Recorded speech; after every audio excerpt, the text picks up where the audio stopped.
चंडीगढ़ नगर निगम की वित्तीय हालात लगातार खराब होते जा रहे हैं और अब तो बात यहां तक आ गई है कि नगर निगम को अपनी प्रॉपर्टी पर लोन लेना पड़ेगा।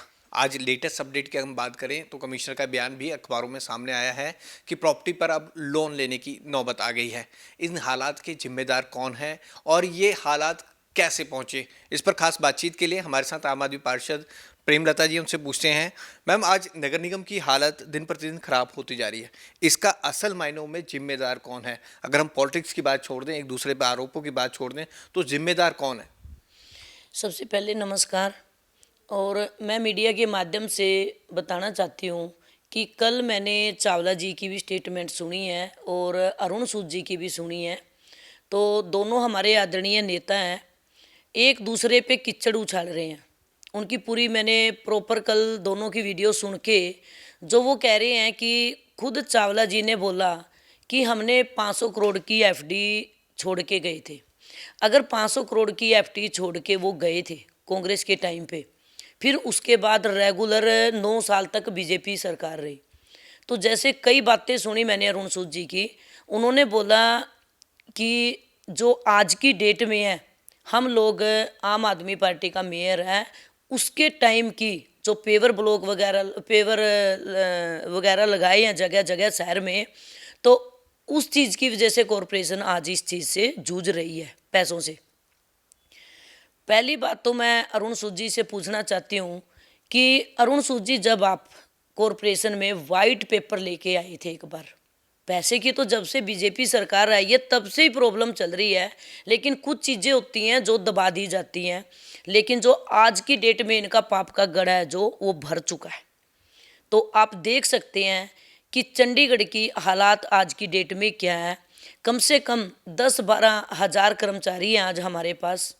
उनको सैलरी देने के लिए 3 महीने से वो गरीब आदमी कहाँ से तो अपने बच्चों की फीस देंगे इस टाइम जो मार्च में एडमिशन होते हैं, और कहाँ से वो किराया दें, कहाँ से वो पेट्रोल डलवाए अपने व्हीकल में, कहाँ से वो सिलेंडर भरवाएं। तो ये जो बीजेपी की सरकार है, ये एक झूठी सरकार है, इन्हें झूठ के बगैर कुछ नहीं आता। और आप जैसे कि देख सकते हैं कि पिछली बार मेयर इलेक्शन में इन्होंने क्या करी, धांधली की थी। कम से कम सरेआम गुंडागर्दी दिखा के 8 वोट क्रॉस कर दी जाती है। वो तो मीडिया के माध्यम से इनकी चोरी पकड़ी गई। फिर 1 साल तक इन्होंने बोला कि आम आदमी पार्टी का मेयर कुछ नहीं करता है। हमने इन्हें हर जगह सपोर्ट लेने की कोशिश करी, इन्होंने कोई सपोर्ट नहीं की। और जिस टाइम सरबजीत कौर मैडम थे और अनूप गुप्ता जी थे, उस टाइम पे इन्होंने सबसे ज़्यादा शहर में पेवर ब्लॉक लगाए हैं। मैं कहना चाहती हूँ कि अरुण सूद जी, आप आरटीआई डालिए, आप खुद देखिए कि किसके टाइम पे इन्होंने कल बहुत कुछ पार्कों के बारे में, बाथरूमों के बारे में, करप्शन के बारे में, आम आदमी पार्टी पे, दोनों गठबंधन की पार्टी पे बड़े सवाल उठाए हैं। सबसे पहले मैं अरुण सूद जी से पूछना चाहती हूँ कि अरुण सूद जी, ऊपर आज बीजेपी की सरकार है, इधर है जो मेयर साहब कौन बैठे हैं, उनके बैठे हैं। तो आज क्यों नहीं शहर में काम हो रहा? आज क्यों शहर में काम तो होना बहुत दूर की बात है कि जगह जगह खड्डे हो रहे हैं, वहाँ पर मिट्टी डाल के काम चलाया जा रहा है। कहीं पर सीमेंट नहीं है, तो कोई भी ऐसा काम नहीं हो रहा है। तो मेयर साहब, इन्होंने जैसे ही एक धांधली तो अब की बार भी इन्होंने की है, क्योंकि जब इनके पास इतने मेंबर नहीं थे तो इन्होंने धांधली करके वहाँ भी कहीं ना कहीं अपना धोखाधड़ी से मेयर बना लिया। जितना जोर इन्होंने मेयर बनाने पे दिन रात मेहनत करके लगाया था, आज गरीब आदमियों के लिए क्यों नहीं लगा रहे भाई? होली का त्यौहार है तो उनके बच्चे भी हैं, त्यौहार चाहे गरीब हो चाहे अमीर हो, हर घर में मनाया जाता है। लेकिन इन्होंने तो त्यौहार तो बहुत दूर की बात, उनके मुंह से नवाला तक छीन लिया। 3 महीने कोई थोड़े नहीं होते हैं, बहुत होते हैं। एक अमीर आदमी का तो कहीं ना कहीं, मैं नाम किसी का नहीं लेना चाहूँगी, इनके तो फार्म हाउस भी हैं और इनके बिजनेस भी चलते हैं, लेकिन उस गरीब आदमी का तो कुछ भी नहीं चलता। उसके तो 16,000 रुपये आते हैं, गरम गरम खाते हैं और बेचारे फिर देखते हैं कि अगला महीना आएगा, तनख्वाह मिलेगी, कब मैं सिलेंडर भरवाऊँगा, कब मैं अपना किराया दूंगा। तो आप पूरे लोइंस कंपनी देख लो, सीवरेज वाले बैठे हैं बेचारे, आप और किसी में उधर भूमिका देख लो, हर कर्मचारी को पैसे नहीं, 3 महीने से सैलरी नहीं दे रहे, तो उसका जुम्मेवार कौन है? बीजेपी। तो अरुण सूद जी को मैं एक बात बोलना चाहूँगी कि जो शिक्षा हमें दे रहे हो, आप अपने मेयर को क्यों नहीं देते? मैम, मेयर हरप्रीत कौर बाबला बनी है, वो लगातार गवर्नर से भी मिल रही हैं। अभी वो राष्ट्रीय अध्यक्ष जेपी नड्डा जी से भी मिले थे फंड को लेकर। वो कह रहे हो अपनी तरफ से पूरा प्रयास कर रहे हैं। अभी आने वाले दिनों में वो गृह मंत्री अमित शाह से भी मिलने वाले हैं फंड को लेकर। लेकिन आप इस तरह को किस तरह से देखते हो कि अभी कोई फंड नहीं बचा है एमसी के पास? ये नौबत क्यों आई?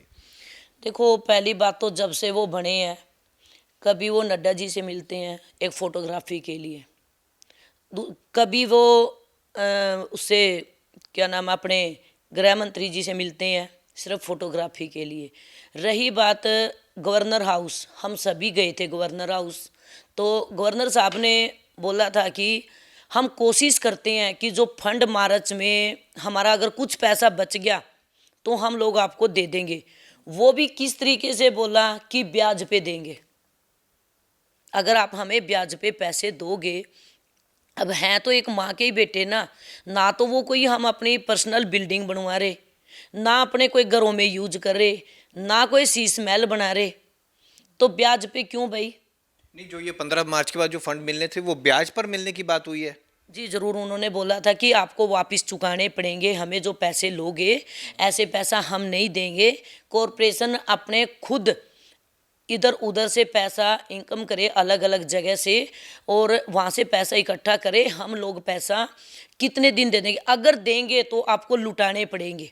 दूसरी बात, आप कॉरपोरेशन की हालात देख सकते हो, आज आपने न्यूज़पेपर में भी पढ़ा होगा कि उसमें लोन लेने तक की नौबत आ गई है। तो मैं हरप्रीत जी से पूछना चाहती हूँ कि आपकी खाली फोटोग्राफी से क्या बनता है? आप पैसे लेके आइए ना, पैसे लेके आओगे तो एक गरीब आदमी है जो जिसकी कि वो भूख के लिए तड़प रहा है, उनके मकान मालिक सामान निकाल निकाल के बाहर फेंक रहे हैं, क्या आप उनसे कभी पूछने गए? एक सीवरेज वाले जो कि गटरों में घुस रहे हैं बेचारे, 3 महीने से बिना तनख्वाह मिले भूखे प्यासे, फिर भी वो बेचारा गरीब आदमी काम कर रहे हैं, क्या आपने उनकी कोई सपोर्ट की? तो आपको इतने माड़े दिन कभी नहीं आए थे कि कॉरपोरेशन को लोन लेना पड़े। मैं तो आज हैरान हूँ अखबार में स्टेटमेंट देख के कि हमें बैंकों से ब्याज पे 2% 5% पैसा उठाना पड़ेगा। अब एक साल में तो वो नौबत आई नहीं है। इन्होंने बड़े जैसे ही मेयर साहब कुर्सी पे बैठे 2 मिनट बाद इनके अध्यक्ष साहिब की स्टेटमेंट आती है कि जी 92 करोड़ आ गए। अगर वो 92 करोड़ आ गए तो वो कहाँ पर है? फिर इनके अध्यक्ष साहब स्टेटमेंट देते हैं कि मैंने तो गलती से बोल दिया था। भाई गलती से क्यों बोल दिया था? ये इसका मतलब झूठी सरकार है, धोखे वाली सरकार है, पब्लिक का बेवकूफ़ बनाने वाली सरकार है। तो अगर स्टेटमेंट दी थी तो वो पैसे दिखाए, अगर वो पैसे आए थे तो गरीबों की तनख्वाह क्यों नहीं दी जा रही है? तो ये बीजेपी की सरकार है, झूठी सरकार है, पागल बनाने वाली सरकार है। और ये झूठी स्टेटमेंट देते हैं, कभी कहते 15 करोड़ आएंगे, कभी कहते हैं कि 70 करोड़ आएंगे, कभी कहते 100 करोड़ आएंगे। कुछ नहीं है। चंडीगढ़ में इन्होंने बिल्कुल ही बर्बाद कर दिया चंडीगढ़ जैसे शहर को। और ये अपनी झूठी स्टेटमेंट देनी बंद करे और उतना जोर स्टेटमेंट पे देते हैं और फोटोग्राफी पे देते हैं ना, इतना पैसा जाके दिल्ली से लेके आए तब तो पता लगे। और हम लोग भी एक पार्टी से हटके जहाँ हमें बोले ना, मैं तो कहती चलो गवर्नर हाउस के आगे कटोरे लेके बैठ जाओ, पार्टी से हट के बिना पूछे सबसे पहले मैं जाऊंगी। लेकिन हम आप गवर्नर हाउस गए थे, गवर्नर से आप भी साथ में गए थे, ऑल पार्टी गई थी, तब आपने क्या सुझाव क्या दिए थे कि एमसी का रेवेन्यू कैसे बढ़े? आप अपनी तरफ से क्या सुझाव दे रहे हैं कि रेवेन्यू बढ़ना चाहिए? देखो, हर चीज़ में टाइम लगता है। ये तो है नहीं कि कोई भी, हमने तो कमिश्नर साहब को भी बोला था कि जगह जगह जहाँ ऐड लगती है वहाँ आप ऐड लगवाइए, उससे कई करोड़ों रुपए आएगा। और दूसरी बात है कि जो एडमिन ने इतना पैसा देना है टैक्स का, भाई वो क्यों नहीं देते? अगर हमने पैसे मांगे तो कहते वापस देने पड़ेंगे। तो अगर हमें वापस देने पड़ेंगे, सबसे पहले हमारे आदरणीय गवर्नर साहब से मैं पूछना चाहती हूँ कि अपना टैक्स का पैसा क्यों नहीं देते? एक गरीब आदमी अगर 1 महीने पानी का बिल ना दे तो उसको कनेक्शन काट दिया जाता है। अगर कोई टैक्स ना दे तो उसके घर के लॉक लगा दिया जाता है। तो क्यों नहीं उनकी बिल्डिंगों के फिर लोग लगाए जाते। ये प्रॉपर्टी टैक्स की आप बात करो, जो प्रॉपर्टी टैक्स का बकाया है करोड़ों में। ज़रूर, अगर ये प्रॉपर्टी टैक्स दे देना एडमिन हमें, तो हमें नौबत ही नहीं आएगी पैसे की, उल्टा हम उन्हें दे सकते हैं। इतना पैसा आ जाएगा हमारे पास कि हम उन्हें देंगे। शहर को कहते हैं कि नंबर 1 पे लेके आना है। नंबर 1 पे किस चीज़ में लेके आएंगे? एक गरीब आदमी के पेट में रोटी तो जा नहीं रही है, भूखा प्यासा वो कितना काम कर लेगा? अब तो उन्हें चक्कर आने लगे हैं। खुद कहते हैं, अगर हम बोलते हैं कि भाई कोई काम करो, तो उनके ना मतलब इतनी बुरी हालात होती है कि मैडम बच्चों को रोटी नहीं है 3 महीने। 3 महीने कोई थोड़े नहीं होते हैं। तो वो उनको जब तक पेमेंट नहीं देंगे, वो कुछ खाएंगे नहीं, पिएंगे नहीं, तो वो काम कहाँ से करेंगे? फिर दूसरी बात है कि जो एडमिन का एरिया है, इतना एरिया है शहर में, खासतौर से मेरे 34 में देखो, 43 में देखो, 35 में देखो, तो अपने तो वो खुद की जगह पे ध्यान नहीं देते हैं। इतने बड़े बड़े जंगल हो रहे हैं, चाहे कोई मर्डर कर दो चोर मिलेगा भी नहीं, और इतना कूड़ा पड़ा है, इतने मलबे पड़े हैं।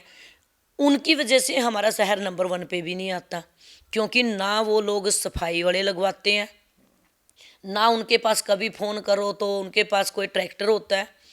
लोगों के घरों में पेड़ हैं इतने बड़े बड़े, उनको फ़ोन करो तो कह देते हैं हमारे पास व्हीकल नहीं है। तो है क्या फिर? एडमिन का पैसा जा कहाँ रहा है?